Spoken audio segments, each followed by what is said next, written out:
ಆತ್ಮೀಯ ವಿದ್ಯಾರ್ಥಿಗಳೇ, ಎಲ್ಲರಿಗೂ ನಮಸ್ಕಾರಗಳು. 2026 SSLC ವಾರ್ಷಿಕ ಪರೀಕ್ಷೆಯ ರಿಸಲ್ಟ್ ಡೇಟನ್ನು ಇಲಾಖೆ ಅನೌನ್ಸ್ ಮಾಡಿದೆ. ಸೊ ಆತ್ಮೀಯ ವಿದ್ಯಾರ್ಥಿಗಳೇ, 23 ಏಪ್ರಿಲ್ 2026 ಈ ಒಂದು ರಿಸಲ್ಟನ್ನು ಅನೌನ್ಸ್ ಮಾಡುವ ಡೇಟನ್ನು ಈಗಾಗಲೇ ಇಲಾಖೆ ಒಂದು ಬಿಡುಗಡೆ ಮಾಡಿದ್ದೆ, ಅಧಿಕೃತವಾಗಿರುವಂಥ ಪತ್ರಿಕಾ ಪ್ರಕಟಣೆಯ ಮುಖಾಂತರ.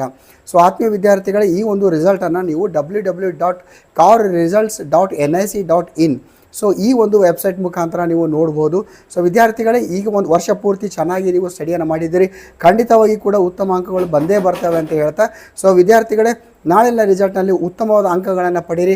ಎಲ್ಲರಿಗೂ ಆಲ್ ದ ಬೆಸ್ಟ್ ಅಂತ ಹೇಳ್ತಾ, ನಾಳೆ ಮತ್ತೊಂದು ನಿಮ್ಮ ಒಂದು ರಿಸಲ್ಟ್ಸ್ಗಳನ್ನು ಯಾವ ರೀತಿ ಬಂದಿದೆ, ನೀವು ಎಷ್ಟು ಪರ್ಸೆಂಟೇಜನ್ನು ತೆಗೆದುಕೊಂಡಿದ್ದೀರಿ, ನಮ್ಮ ಒಂದು ಯೂಟ್ಯೂಬ್ ಚಾನಲ್ನ ಯಾವುದೇ ಒಂದು ವಿಡಿಯೋ ಓಪನ್ ಮಾಡಿ ನಿಮ್ಮ ರಿಸಲ್ಟನ್ನು ನಮ್ಮ ಕಾಮೆಂಟ್ ಬಾಕ್ಸಲ್ಲಿ ನಿಮ್ಮ ಒಂದು ಖುಷಿಯನ್ನು ನಮ್ಮೊಂದಿಗೆ ಹಂಚಿಕೊಳ್ಳಿ. ನಿಮ್ಮ ಒಂದು ಸಂತೋಷದೊಂದಿಗೆ ನಾವು ಕೂಡ ಪಾಲ್ಗೊಳ್ತೀವಿ ಅಂತ ಹೇಳ್ತಾ, ಎಲ್ಲರಿಗೂ all the best. Jai Hind, Vande Mataram.